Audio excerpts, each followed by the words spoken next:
नमस्कार दोस्तों, कैसे आप सभी। उम्मीद करते हैं आप सभी मस्त होंगे। आप सभी को फिर से हमारे यूट्यूब चैनल चंदन बोर्ड एकेडमी में आप सभी को स्वागत है। आज आप सभी के बीच हम फिर से लेकर आ गए हैं मॉडल सेट 2 यहाँ पे लाए हैं। और मॉडल सेट 1 जो है सो हम करा दिए हैं, उसका जो है सो 2 पार्ट में था, पार्ट 1 और पार्ट 2। तो आप सभी को वीडियो अगर चाहिए तो हम उसका लिंक जो है डिस्क्रिप्शन में दे देंगे, वहाँ से जाके आप सभी जो है उस वीडियो को देख लीजिएगा। मॉडल सेट पूरा जो है सो 1 से लेके 80 तक ऑब्जेक्टिव हम उसमें करा दिए हैं, जितना भी ऑब्जेक्टिव था सब हम करा दिए हैं।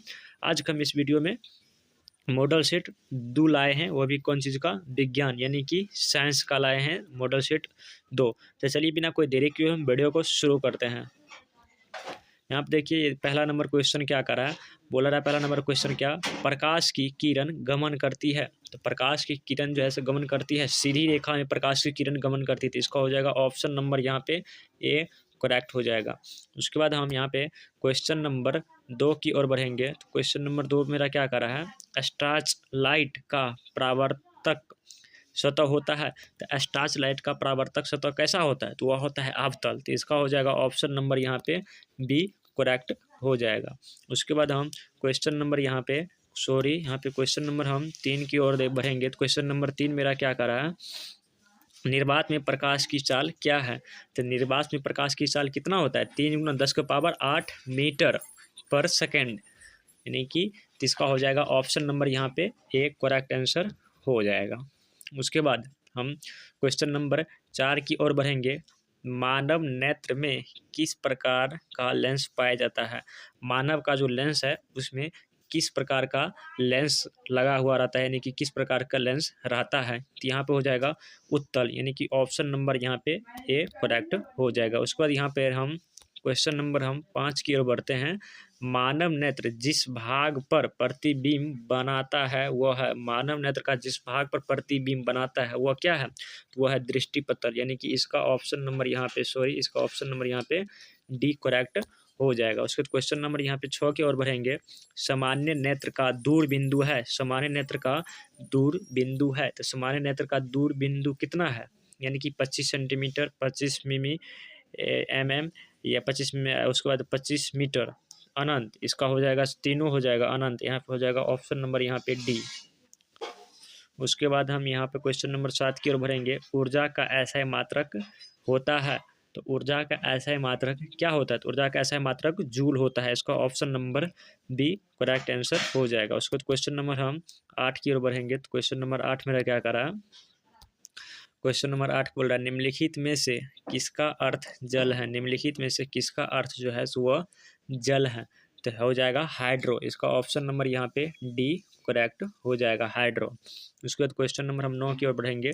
विद्युत धारा का ऐसा मात्रक है। तो विद्युत धारा का ऐसा मात्रक क्या है, तो हो जाएगा एम्पियर। इसका ऑप्शन नंबर यहाँ पे डी करेक्ट आंसर हो जाएगा। उसके बाद क्वेश्चन नंबर हम 10 की ओर बढ़ेंगे। तो क्वेश्चन नंबर 10 मेरा क्या कर रहा है, बोल रहा है क्या 1 वोल्ट कहलाता है। तो 1 वोल्ट कितना कहलाता है, तो 1 वोल्ट कहलाता है 1 जूल बटा कूलम, या हम कह सकते हैं जूल बटा कूलम, जूल बटा कूलम। तो इसका हो जाएगा ऑप्शन नंबर यहाँ पे, इसका ऑप्शन नंबर यहाँ पे हो जाएगा, इसका ऑप्शन नंबर यहाँ पे हो जाएगा बी करेक्ट। उसके क्वेश्चन नंबर हम 11 की ओर बढ़ेंगे। घरों में विद्युत से दुर्घटना किसके कारण होती है। घर में जो है सो विद्युत से दुर्घटना किसके कारण होती है, यानी कि शॉर्ट सर्किट के कारण होती है। घर में जो दुर्घटना होता है, कहीं पे शॉर्ट सर्किट लग जाता है तो वहाँ पे आग वगैरह पकड़ लेता है। उसके क्वेश्चन नंबर हम 12 की ओर बढ़ते हैं। फ्लेमिंग के वाम हस्त नियम में अंगूठा किसकी दिशा को संकेत करता है। तो फ्लेमिंग में जो वाम हाथ है उसमें जो अंगूठा जो है वो जो है सो किसकी जो है सो दिशा जो है सो बताता है। तो यहाँ पे हो जाएगा आप सभी को, यहाँ पे हो जाएगा बल का, यानी कि ऑप्शन नंबर यहाँ पे सी करेक्ट आंसर हो जाएगा, बल का। उसके बाद हम यहाँ पे क्वेश्चन नंबर हम 13 की ओर बढ़ेंगे। तो क्वेश्चन नंबर 13 मेरा क्या कर रहा है, क्वेश्चन नंबर 13 बोल रहा है ग्लोबल वार्मिंग के लिए उत्तरदायी है। ग्लोबल वार्मिंग के लिए उत्तरदायी है। तो ग्लोबल वार्मिंग के लिए क्या उत्तरदायी है, CO2। यहाँ पे हो जाएगा ऑप्शन नंबर यहाँ पे सी करेक्ट हो जाएगा। उसके बाद क्वेश्चन नंबर हम 14 भरेंगे। साग सब्जियों का विघटित होकर कंपोस्ट बनता है किस प्रकार की अभिक्रिया है। तो साग सब्जी जितना भी हो वो जो है विघटित होकर कंपोस्ट जो बनता है वह किस प्रकार की अभिक्रिया है। तो वो हो जाएगा आप सभी को ऊष्माक्षेपी, यानी कि इसका हो जाएगा ऑप्शन नंबर यहाँ पे बी, यानी कि वह हो जाएगा ऊष्माक्षेपी, यानी कि ऑप्शन नंबर बी।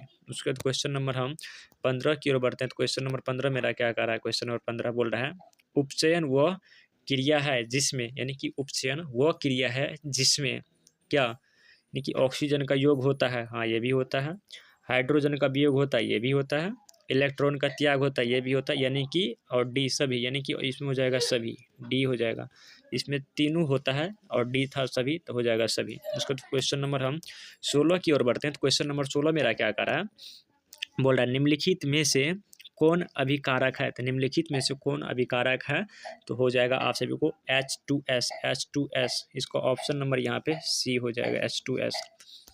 उसके बाद हम क्वेश्चन नंबर 17 की ओर बढ़ते हैं। बोल रहा है कि किसी अम्लीय विलयन का पीएच मान कितना होता है, किसी अम्लीय विलयन का पीएच मान कितना होता है, तो वह होता है 7 से कम, और क्षार में 7 से ज़्यादा, क्षार बोलता है तो 7 से ज़्यादा, और अम्लीय बोल रहा है तो 7 से कम। उसके बाद क्वेश्चन नंबर हम यहाँ पे 18 की ओर चलते हैं। तो क्वेश्चन नंबर यहाँ पे 18 मेरा क्या कर रहा है, क्वेश्चन नंबर 18 बोल रहा है सोडियम कार्बोनेट का अणुसूत्र है, सोडियम कार्बोनेट का अणुसूत्र है तो Na2CO3, यानी कि इसका ऑप्शन नंबर यहाँ पे ए हो जाएगा।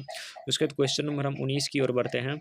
चूना पत्थर खड़िया एवं संगमरमर किसका विधि रूप है, चूना पत्थर संगमरमर एवं विधिया किसकी रूप है, तो यहाँ पे हो जाएगा CaCO2 के, यहाँ पे हो जाएगा ऑप्शन नंबर यहाँ पे हो जाएगा डी। उसके बाद क्वेश्चन नंबर हम 20 की ओर बढ़ते हैं। तो क्वेश्चन नंबर 20 मेरा क्या कर रहा है, क्वेश्चन नंबर 20 का रहा है क्या, जठर रस का पीएच मान लगभग है, जठर रस है तो उसका पीएच मान कितना है, तो उसका पीएच मान 1.2, यानी कि इसका ऑप्शन नंबर यहाँ पे ए करेक्ट हो जाएगा।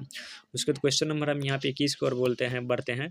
लोहा में जिंक लेपित करने की क्रिया को कहते हैं, लोहा में जो जिंक यानी कि क्या बोलते हैं, जंग लगने से बचने के लिए जो उसमें जो लेप चढ़ाया जाता है उसको क्या बोला जाता है, वो उसको बोला जाता है गेल्वेनीकरण, उसको क्या बोला जाता है, गेल्वेनीकरण, यानी कि ऑप्शन नंबर यहाँ पे बी करेक्ट। उसके बाद यहाँ पे हम क्वेश्चन नंबर 22 की ओर बढ़ते हैं। क्वेश्चन नंबर 22 मेरा क्या कर रहा है, तो क्वेश्चन नंबर 22 बोल रहा है क्या, निम्नलिखित में कौन आयनिक यौगिक है, तो क्वेश्चन नंबर 22 में यानी कि निम्नलिखित में कौन सा जो है आयनिक यौगिक है, तो यहाँ पे हो जाएगा KCl, तो यहाँ पर हो जाएगा ऑप्शन नंबर यहाँ पे सी। तो यदि आप सभी को वीडियो अच्छा लग रहा है तो वीडियो को प्लीज़ आप सभी लाइक करते जाइए और अपने दोस्तों को पास भेज दीजिए। यदि आप चैनल पर नए होंगे तो चैनल को सब्सक्राइब भी करते जाइए, ताकि इसी तरह का वीडियो डाले तो आप सभी के पास जरूर पहुँचे। तो चलिए फिर से आ जाते हैं अपने टॉपिक पर। उसके बाद यहाँ पे देखिए क्वेश्चन नंबर 23 क्या कर रहा है, बॉक्साइड निम्नलिखित में से किस धातु का अयस्क है, बॉक्साइड जो है वह जो है निम्नलिखित में से किस धातु का अयस्क है, तो वो हो जाएगा एल्युमिनियम का, यानी कि ऑप्शन नंबर यहाँ पे सी करेक्ट हो जाएगा एल्युमिनियम का। उसके बाद क्वेश्चन नंबर हम 24 की ओर बढ़ते हैं। तो क्वेश्चन नंबर 24 मेरा क्या करा, क्वेश्चन नंबर 24 मेरा करा क्या, सक्रियता श्रेणी में सबसे क्रियाशील धातु है, सक्रियता श्रेणी में सबसे क्रियाशील धातु है, तो वो हो जाएगा आपको Na, यानी कि इसका ऑप्शन नंबर यहाँ पे बी। उसके बाद यहाँ पे हो जाएगा 25 में हो जाएगा CHO अभिक्रियाशील मूलक को कहते हैं, तो CHO अभिक्रियाशील मूलक को कहते हैं, तो यहाँ पे हो जाएगा देखिए एल्डिहाइड, यानी कि इसका ऑप्शन नंबर यहाँ पे ए हो जाएगा एल्डिहाइड हो जाएगा।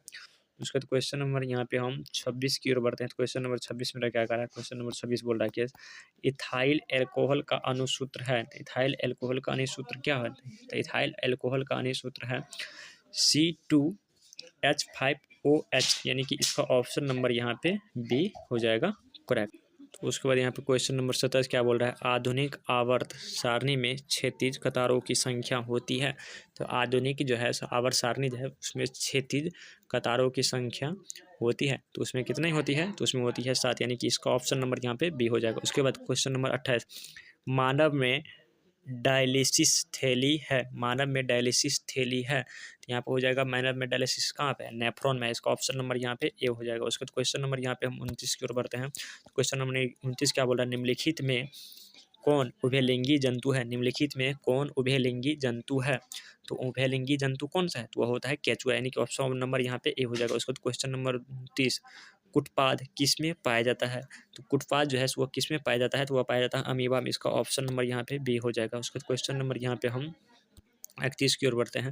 ऑक्सीजन है, तो ऑक्सीजन क्या है? तो ऑक्सीजन है क्या? एक हार्मोन है। उसके बाद क्वेश्चन नंबर 32, मनुष्य के शरीर की सबसे बड़ी ग्रंथि कौन सी है? मनुष्य की सबसे बड़ी ग्रंथि कौन सी है? तो वो हो जाएगा लीवर। उसके बाद क्वेश्चन नंबर हम यहाँ पे क्वेश्चन नंबर 33 की ओर बढ़ते हैं। तो क्वेश्चन नंबर 33 क्या कर रहा है? निम्नलिखित में जीवों में किसमें अलैंगिक जनन मुकुलन द्वारा होता है? निम्नलिखित जीवों में किसमें जो है सो अलैंगिक मुकुलन द्वारा जो है सो जन्म होता है, जीवों में जन्म होता है? तो यहाँ पे हो जाएगा क्या? यहाँ पे हो जाएगा ईस्ट में जो है वो क्या होता है? अलैंगिक जनन यानी कि मुकुलन द्वारा होता है। उसके बाद क्वेश्चन नंबर यहाँ पे 34, कीटों के पंख और चमगादड़ के पंख किस तरह के अंग हैं? कीटों के पंख और चमगादड़ के पंख किस प्रकार में है? तो वह संवृत अंग है, संवृत अंग, यानी कि ऑप्शन नंबर यहाँ पे हो जाएगा सी। उसके बाद क्वेश्चन नंबर 35, विकासीय दृष्टिकोण से हमारी हमारे किसके अधिक समानता है? तो विकासीय दृष्टि से हम कहाँ पे हो जाएगा? यहाँ पे हो जाएगा चिंपैंजी से। उसके बाद क्वेश्चन नंबर हम यहाँ पे 36 की ओर बढ़ते हैं। तो क्वेश्चन नंबर 36 क्या बोलता है? प्राकृतिक में पृथ्वी पर ऊर्जा का मुख्य स्रोत है। प्राकृतिक में पृथ्वी पर ऊर्जा का मुख्य स्रोत है।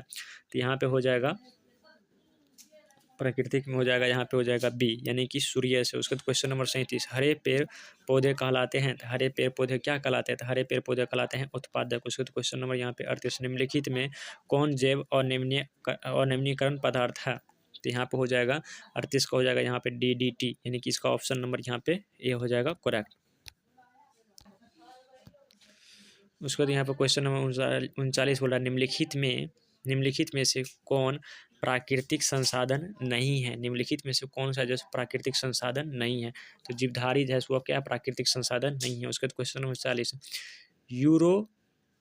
यूरो 2 का संबंध है? यूरो 2 का संबंध है, तो यूरो 2 का संबंध कहाँ है? वायु प्रदूषण से, यानी कि इसका ऑप्शन नंबर सी। तो आई होप आप सभी को ये वीडियो बहुत ही अच्छा लगा हो, तो प्लीज़ आप से वीडियो को लाइक कर दीजिएगा और चैनल को सब्सक्राइब कर दीजिएगा और अपने दोस्तों के पास ज़रूर शेयर कर दीजिएगा। और आप कमेंट में ज़रूर बताइएगा आप सभी को 1 से लेके 40 तक में कितना आप सभी को सही हुआ। प्लीज़ आप सभी कमेंट बॉक्स में ज़रूर बताने का प्रयास कीजिएगा। तो कमेंट करिएगा, फिर आगे की मॉडल सेट हम यहाँ से 40 से लेके 80 तक फिर पार्ट 2 में हम लेके आएंगे।